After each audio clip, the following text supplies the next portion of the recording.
Selamat pagi jemaat yang dikasihi Tuhan, Shalom. Pagi hari ini saya ingin membagikan berkat firman dari Ulangan pasal 15 ayat 4 sampai ayat yang ke-6. Firman Tuhan berjudul Hidup dalam Berkat Tuhan. Demikian saya bacakan firman Tuhan, Ulangan pasal 15 ayat 4 sampai ayat 6. Maka tidak akan ada orang miskin di antaramu. Sebab sungguh Tuhan akan memberkati engkau di negeri yang diberikan Tuhan Allahmu kepadamu untuk menjadi milik pusaka. Asal saja engkau mendengarkan baik-baik suara Tuhan Allahmu dan melakukan dengan setia segenap perintah yang kusampaikan kepadamu pada hari ini. Ayat 6. Apabila Tuhan Allahmu memberkati engkau seperti yang dijanjikannya kepadamu, maka engkau akan memberi pinjaman kepada banyak bangsa.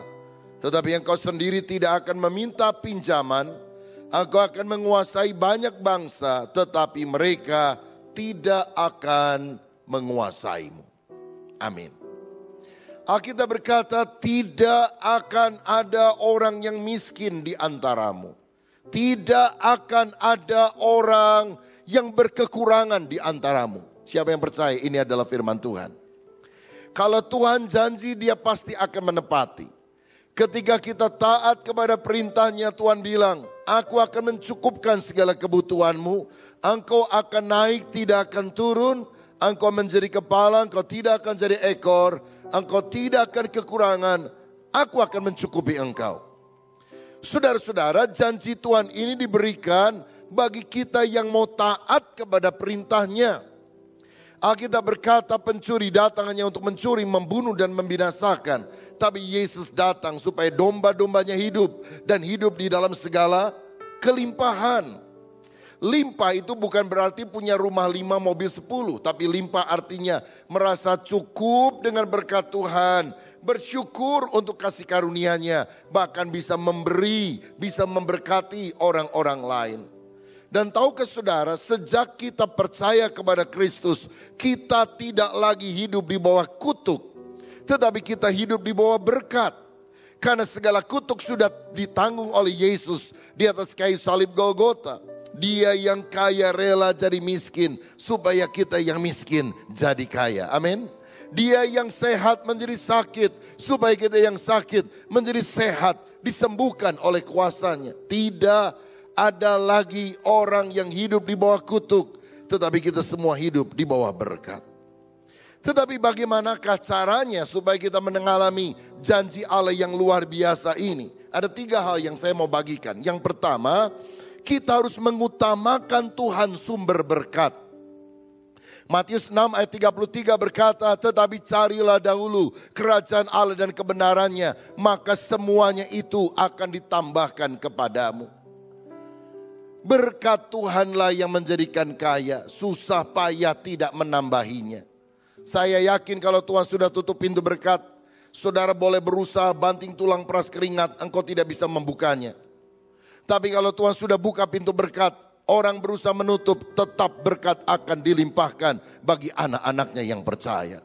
Kalau dia yang membuka pintu, tidak akan ada orang yang bisa menutupnya. Karena Tuhan adalah sumber berkat di dalam kehidupan kita.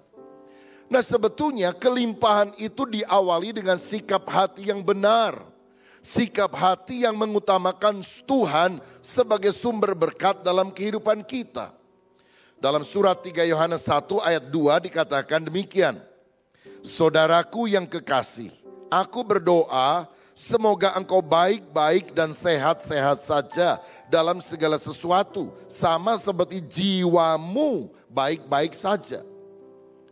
Kalau jiwa kita, kalau batin kita baik keadaannya, maka kondisi luar akan bagus.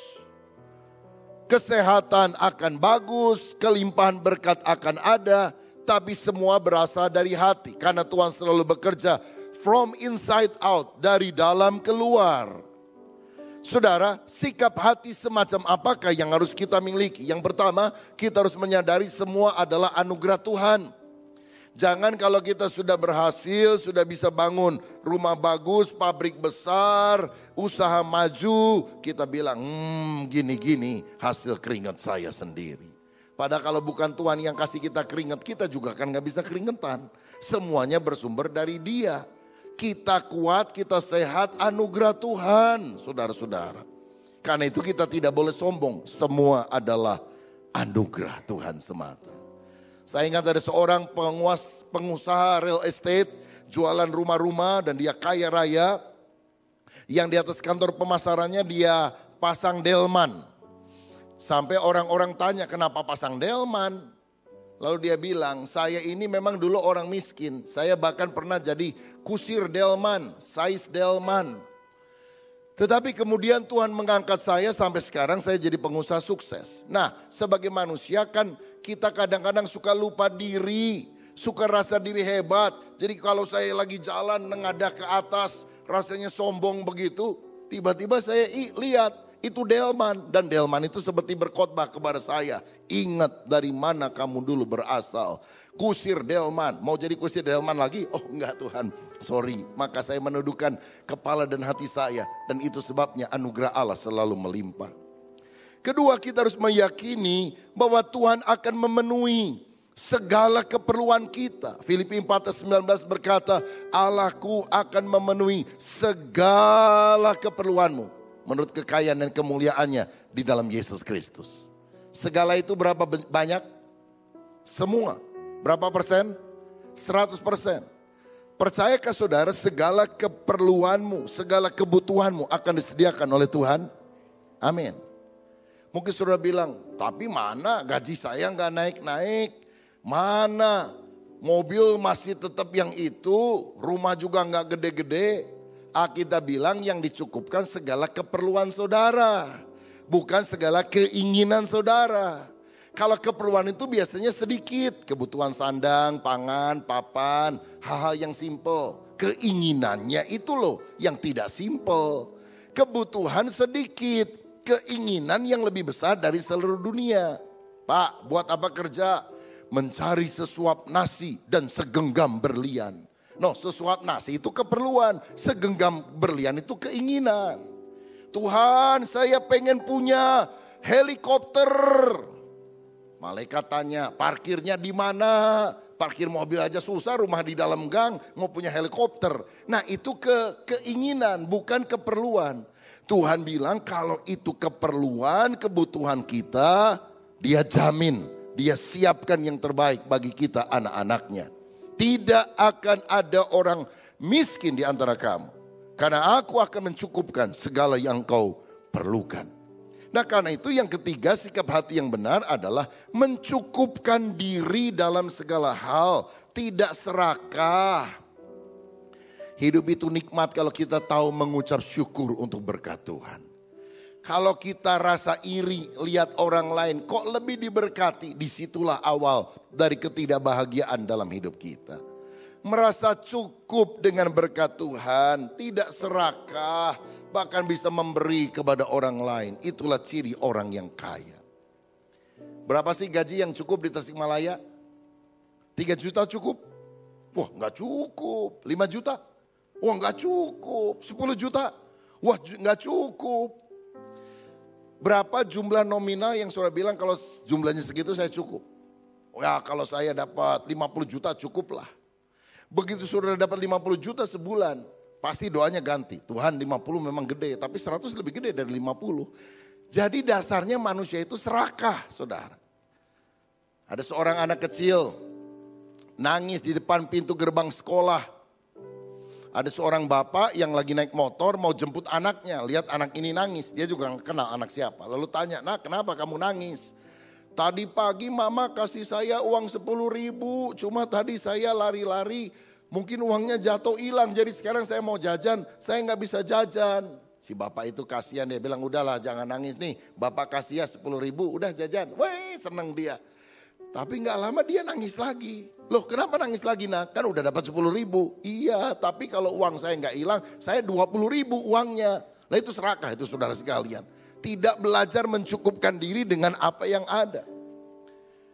Tuhan janji apapun keperluan kita, Dia akan mencukupkan kalau kita tahu mengucap syukur. Masa sulit itu selalu ada. Pada zaman dulu sampai zaman sekarang juga ada masa sulit. Ada orang bilang, waduh sekarang mah zaman susah ya. Zaman dulu juga zaman susah.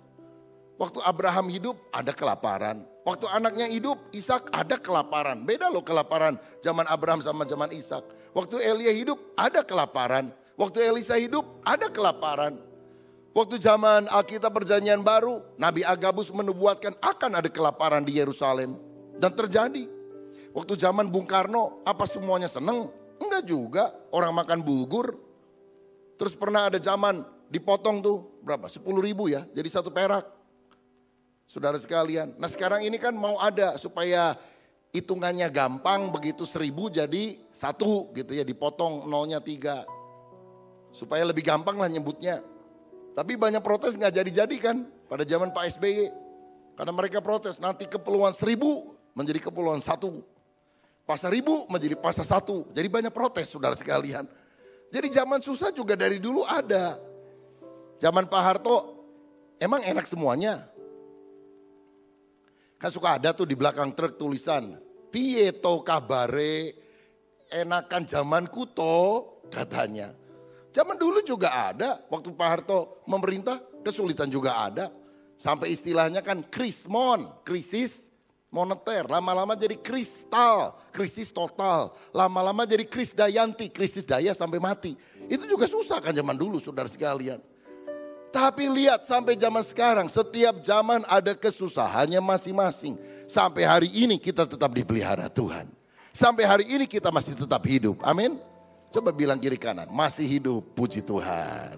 Haleluya. Itu kan tanda Tuhan mencintai kita dan mencukupkan kebutuhan kita.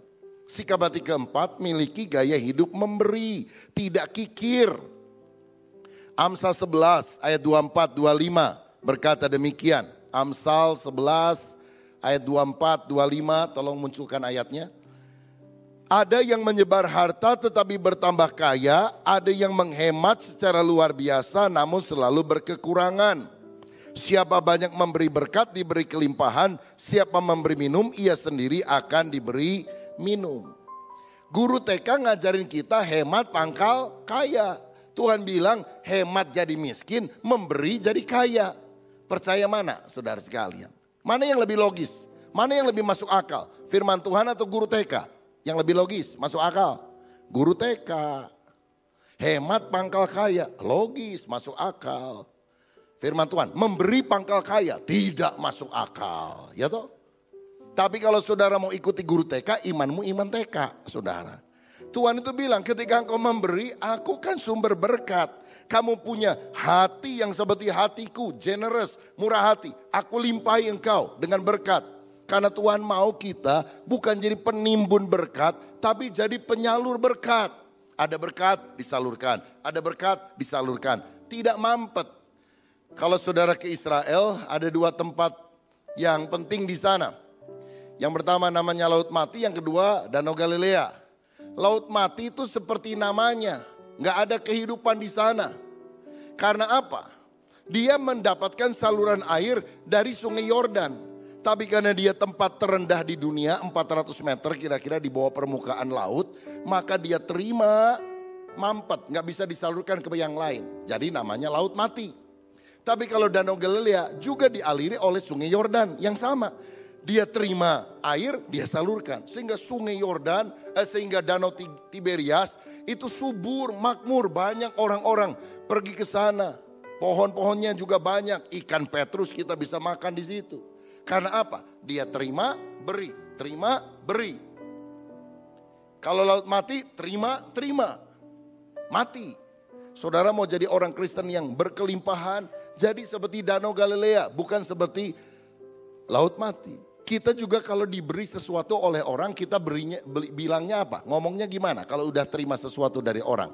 Terima kasih, itu artinya apa? Hari ini aku terima, besok aku yang ngasih. Jadi terima kasih.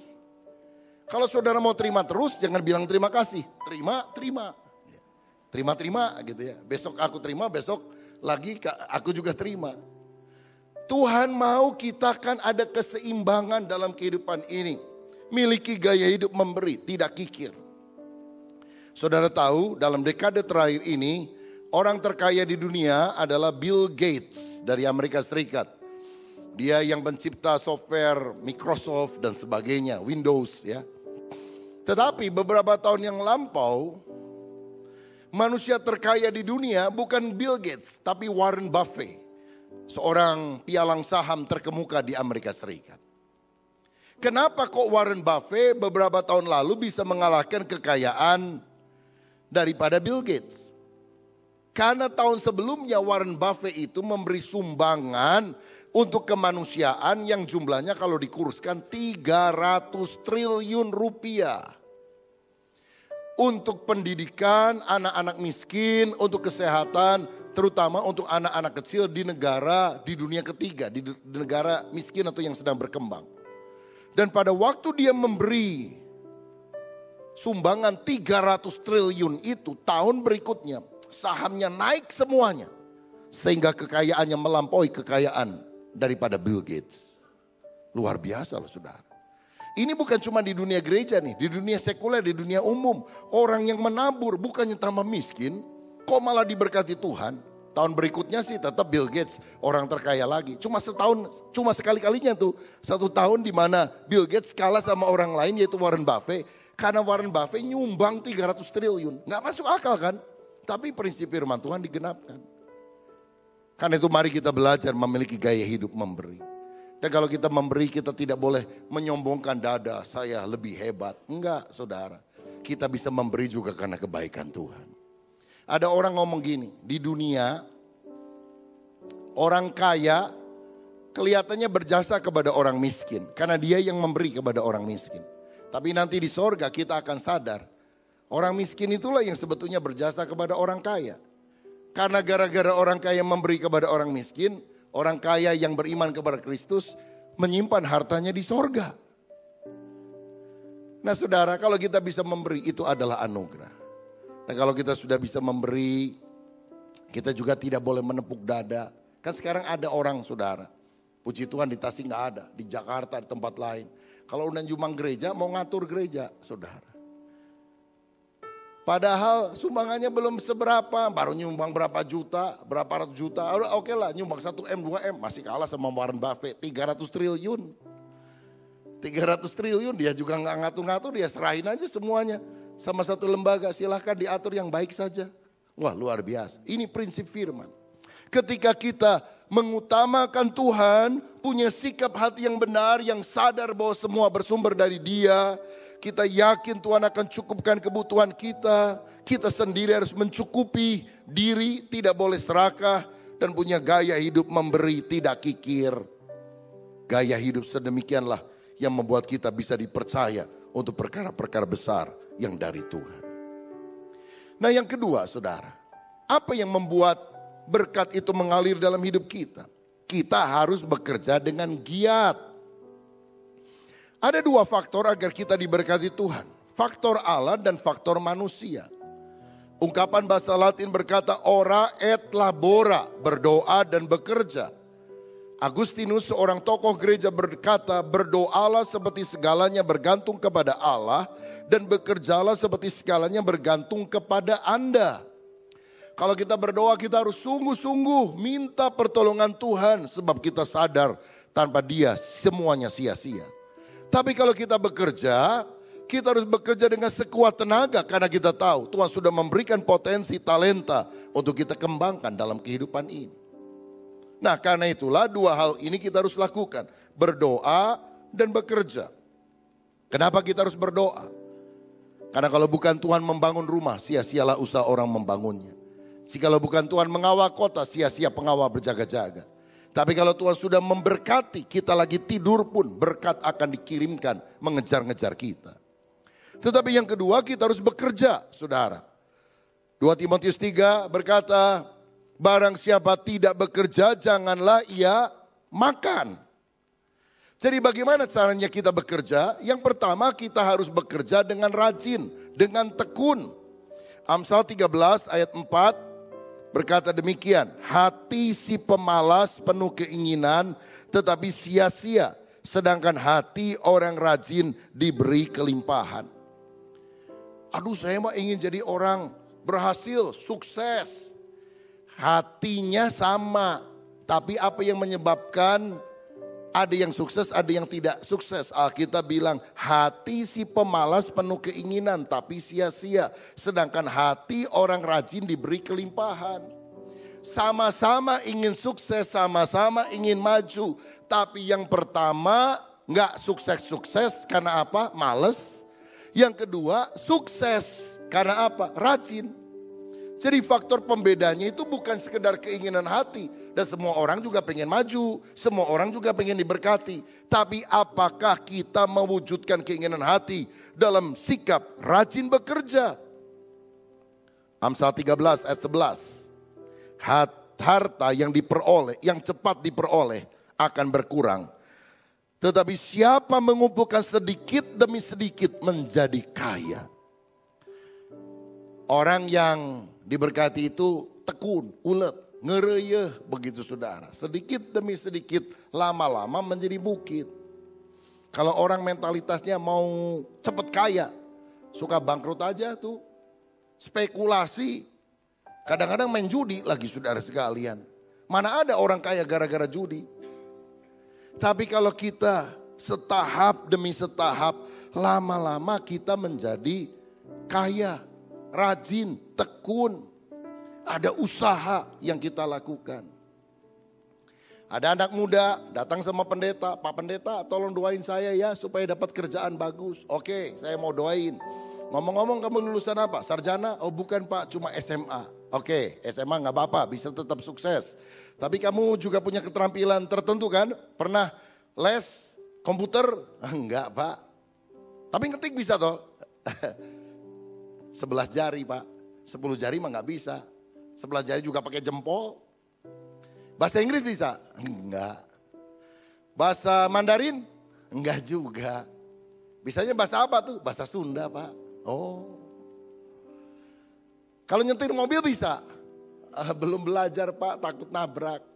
Tapi naik motor mah bisa kan? Dulu Pak, tapi pernah jatuh sekali jadi takut. Naik sepeda aja takut. Jadi kamu keterampilannya apa? Bisanya apa? Bahasa Inggris gak bisa, apa gak bisa. Saya bisa doa Pak. Kira-kira bisa sukses gak saudara? Orang model begini. Sudah pernah ngelamar belum? Oh perlu ngelamar Pak ya? Saya pikir mah cuma didoain tumpang tangan udah beres semuanya. Loh yang ngelamar dong. Cuma saya gak bisa Pak bikin lamarannya. Tolong Pak Pendeta bikinin dia surat lamarannya. Loh malah dia suruh pendeta yang bikin. Kamu cari dong caranya gimana. Kan teman-teman ada yang sudah pernah kerja tuh. Bikin lamaran. Iya dah Pak nanti ya kalau sempat lah saya bikin. Saya mah yang mau gampang yang pendeta yang tumpang tangan udah beres. Semuanya konglomerat datang cari-cari saya gitu kalau bisa. Jadi kalau nanti saya bikin surat lamaran cukup 1 Pak ya. Loh 1, 20. Dibagi kemana aja Pak. Loh itu kamu yang mikir bukan saya yang mikir kata pendeta.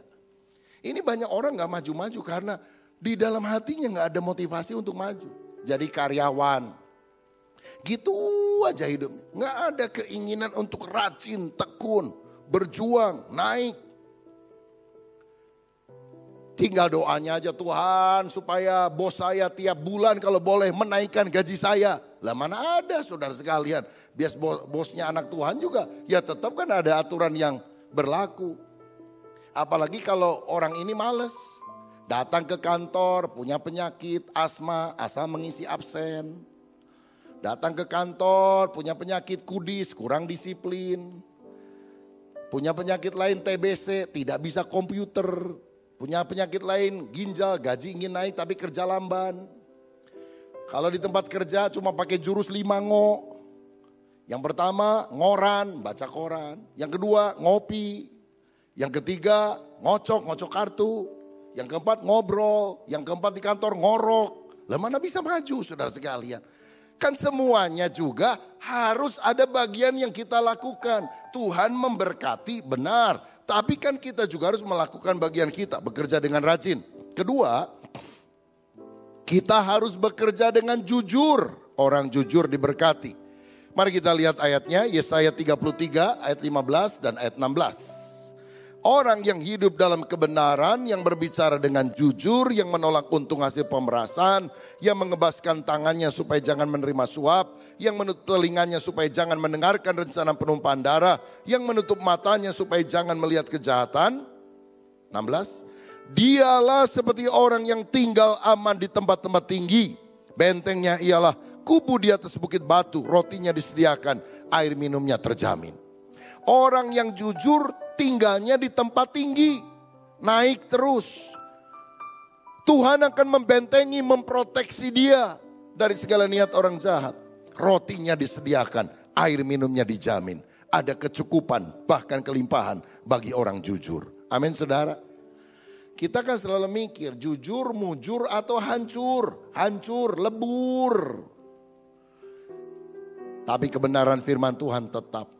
Indonesia itu selalu gonjang-ganjing dengan intrik politik.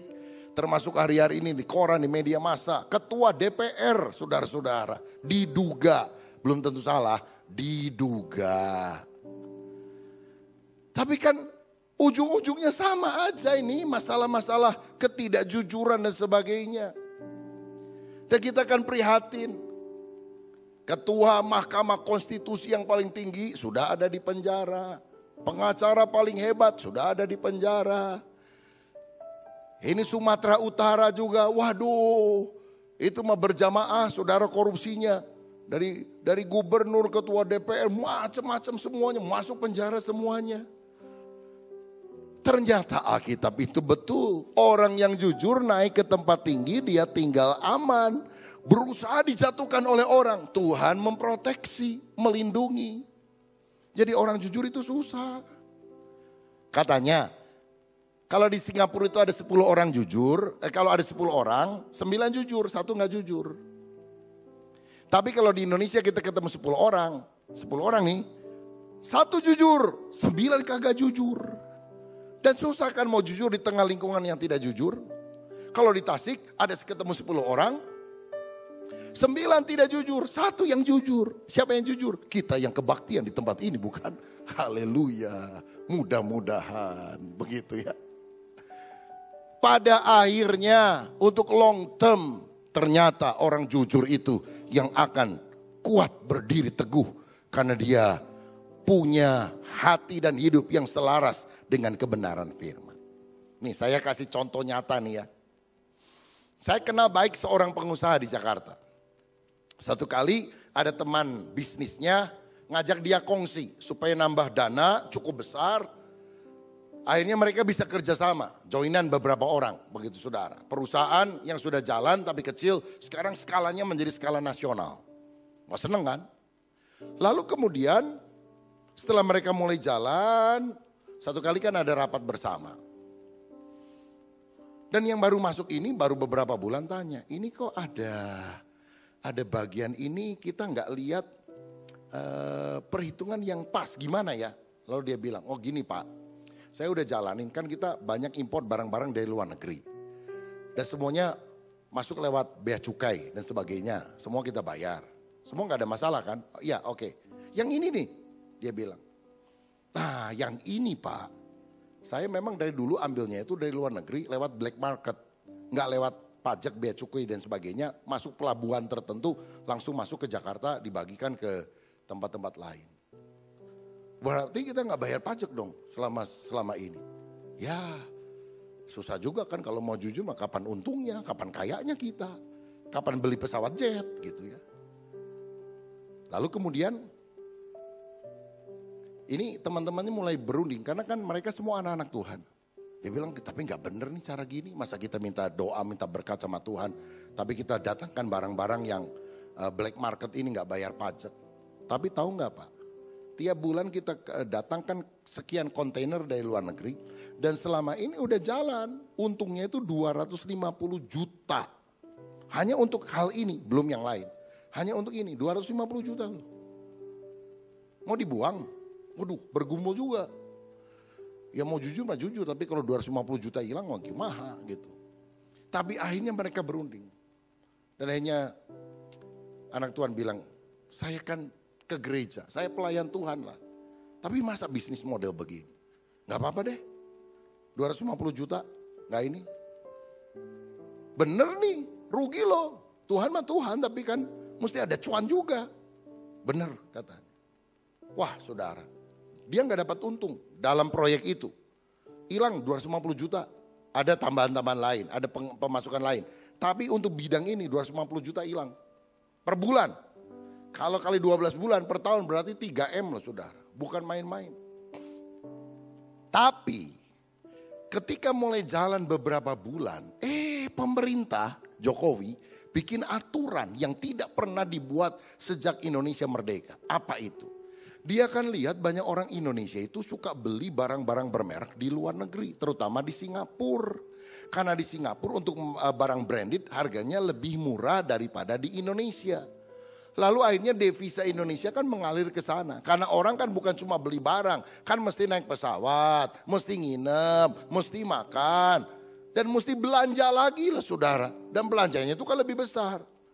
Wah kalau tiap hari bisa ribuan orang Indonesia ke sana, kan repot.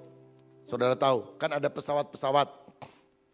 Misalnya dari Bandung ke Singapura dibuka ya, dari Jakarta ke Singapura. Tujuannya kan pertama penerbangan itu supaya orang Singapura datang ke Indonesia. Itu kan begitu alasannya. Coba saudara naik pesawat. Yang benar mah orang Indonesia ke Singapura semua. Waktu balik juga gak ada satu orang Singapura, saudara sekalian. Jadi kan devisa berangkat ke sana. Akhirnya dibuat nih keputusan untuk item barang tertentu. Bebas pajak, tidak kena pajak. Jadi ada produk tertentu branded sekarang beli di Jakarta sama Singapura sama. Dan kalau harganya sama, apalagi ada beberapa mungkin yang lebih murah. Lah ngapain jauh-jauh pergi ke luar negeri untuk beli barang yang sama?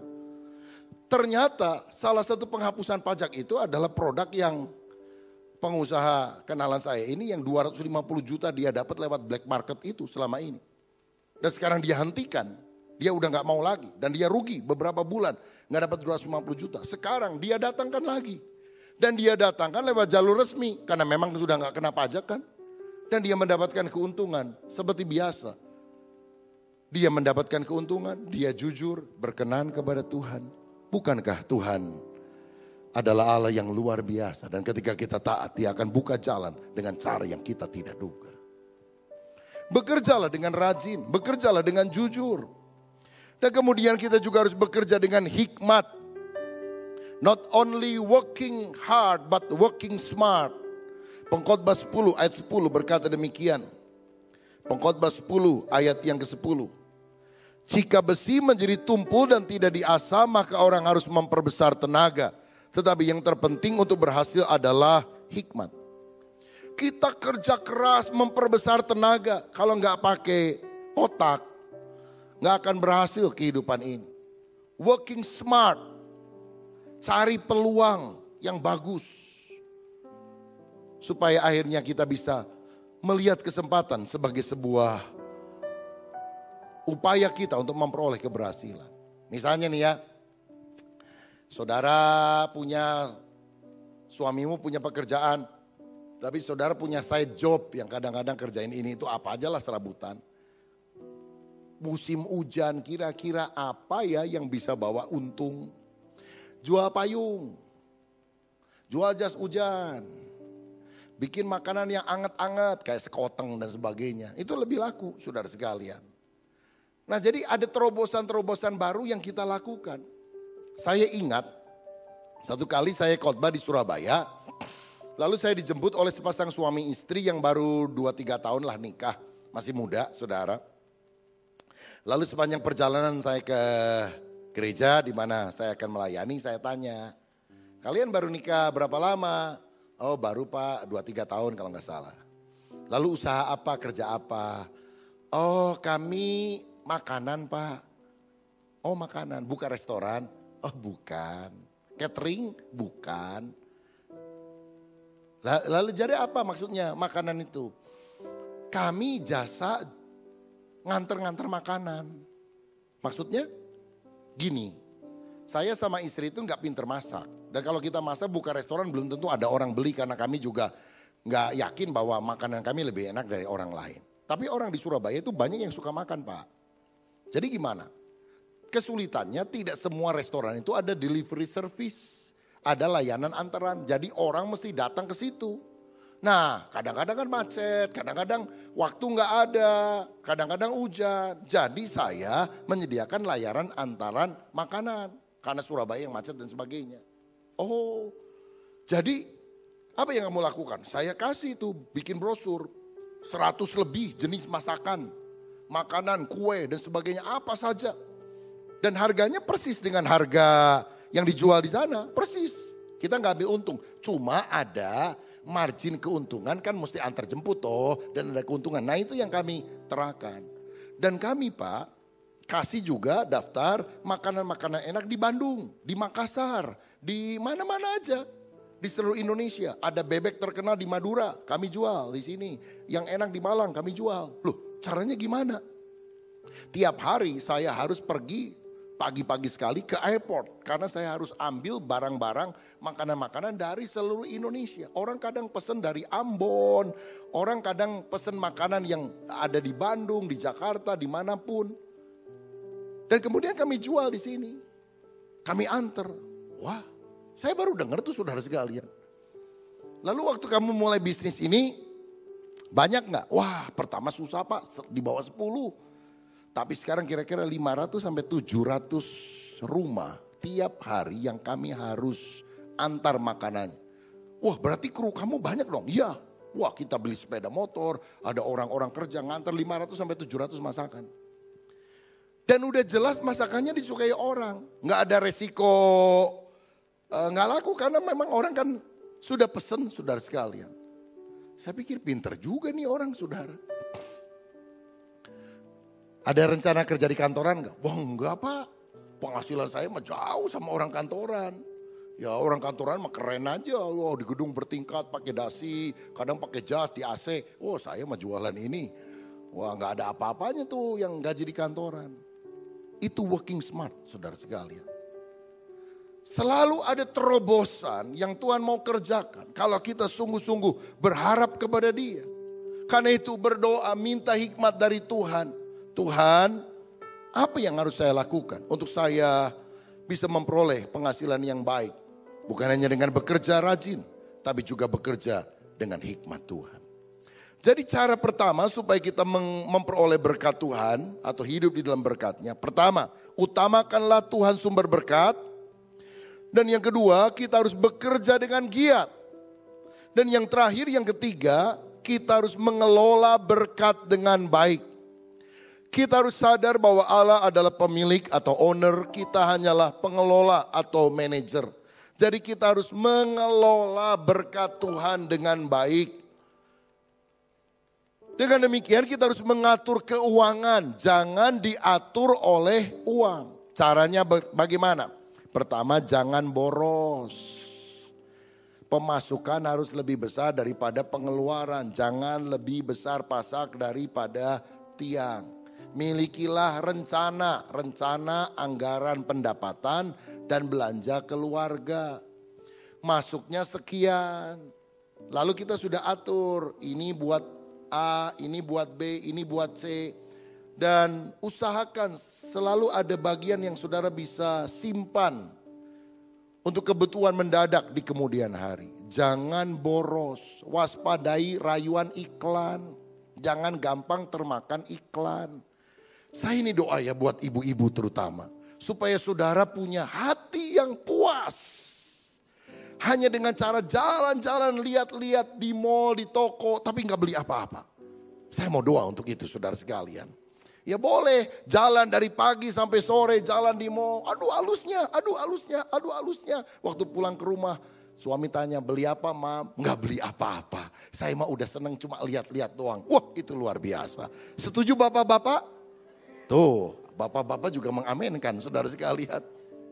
Yang kedua, saudara sekalian, bagaimana cara kita mengatur keuangan? Hindari hutang atau lunasi segera. Alkitab tadi berkata, tidak akan ada orang yang miskin di antara kamu. Jika engkau taat akan perintahku, engkau akan memberi pinjaman tapi engkau sendiri tidak akan meminjam. Wah ini luar biasa nih. Karena ternyata hidup paling seneng itu memang gak ada utang, saudara-saudara. Banyak pengusaha-pengusaha besar, tapi utangnya juga besar. Memang digolangin sih untuk investasi, tapi tetap kalau ini gak jalan, ada inflasi, ada resesi ekonomi dunia, wah bisa kolaps, saudara-saudara. Paling enak kita itu gak ada utang. Utang bukan dosa, tapi utang bisa membuat kita jatuh dalam dosa. Utang bukan dosa, tapi bahaya. Jadi kalau ada utang, segera, secepatnya kita lunasi. Punya perencanaan untuk melunasi hutang. Alkitab bilang, orang fasik berhutang dan tidak membayar kembali. Walaupun kita rajin ke gereja, utang gak mau bayar. Orang fasik itu di hadapan Tuhan. Dan kalau kita utang, jangan pakai juru siluman. Di telepon gak diangkat, di SMS gak dibales, datangi ke rumahnya. Rumahnya udah pindah, sampai kita bingung kemana nih orang. Dan kalau pas kebetulan ketemu di jalan, malah galakan yang utang daripada yang kasih utangan, saudara sekalian. Saya harap gak ada orang Kristen yang demikian. Dan yang ketiga, bagaimana cara mengatur uang dengan baik? Belajarlah menabung. Berapapun penghasilan saudara, sisihkan. Pertama 10%, karena itu adalah milik Tuhan. Yang kedua 10%, karena itu adalah hal yang kita harus tabung. Kalau kita menyisakan, kalau ada sisanya baru memberi untuk Tuhan. Kalau ada sisanya baru menabung. Sulit kita untuk melakukan itu.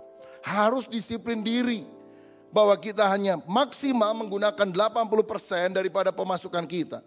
10% untuk Tuhan, 10% untuk menabung. Istilahnya bayar kepada Tuhan, bayar kepada diri, baru bayar kebutuhan hidup sehari-hari yang lain. Nah, menabung ini bisa macam-macam bentuknya, bisa investasi di dalam segala hal. Dan banyak peluang-peluang investasi yang baik yang kita bisa masuki. Asal hati-hati jangan serakah. Kalau ada investasi yang menawarkan bunga yang sangat besar, udah pastilah. Itu money game, saudara pasti akan terjebak, pasti akan tertipu. Yang wajar.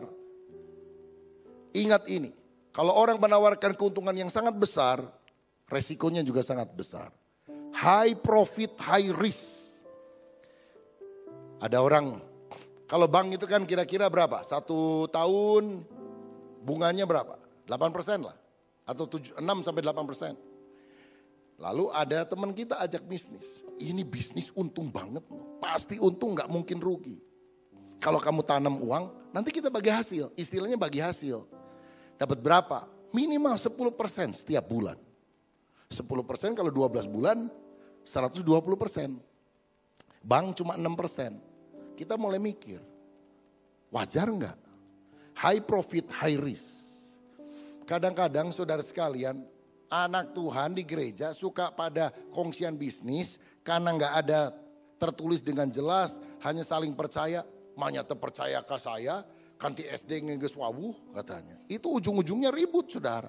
Datang ke pendeta, minta didamaikan, minta dicari solusi. Lagi untung saudara mah diam-diam, tiarap semuanya. Lagi ada masalah, bung datang sama hamba Tuhan. Gak apa-apa sih, hamba Tuhan juga tetap bersedia membantu, mendoakan, memberikan solusi. Tapi bukankah kita harus mengelola kehidupan ini dengan lebih baik? Menabung, berinvestasi. Tapi jangan lupa, menabur di ladang Tuhan. Karena apa yang kita miliki akan berakhir di lubang kubur. Tapi apa yang kita tabur, itu akan kekal selamanya di dalam kerajaan sorga. Ayat terakhir, Amsal 3 ayat 9 dan ayat 10 berkata demikian. Muliakanlah Tuhan dengan hartamu dan dengan hasil pertama dari segala penghasilanmu. Ayat 10, maka lumbung-lumbungmu akan diisi penuh sampai melimpah-limpah dan bejana pemerahanmu akan meluap dengan air buah anggurnya.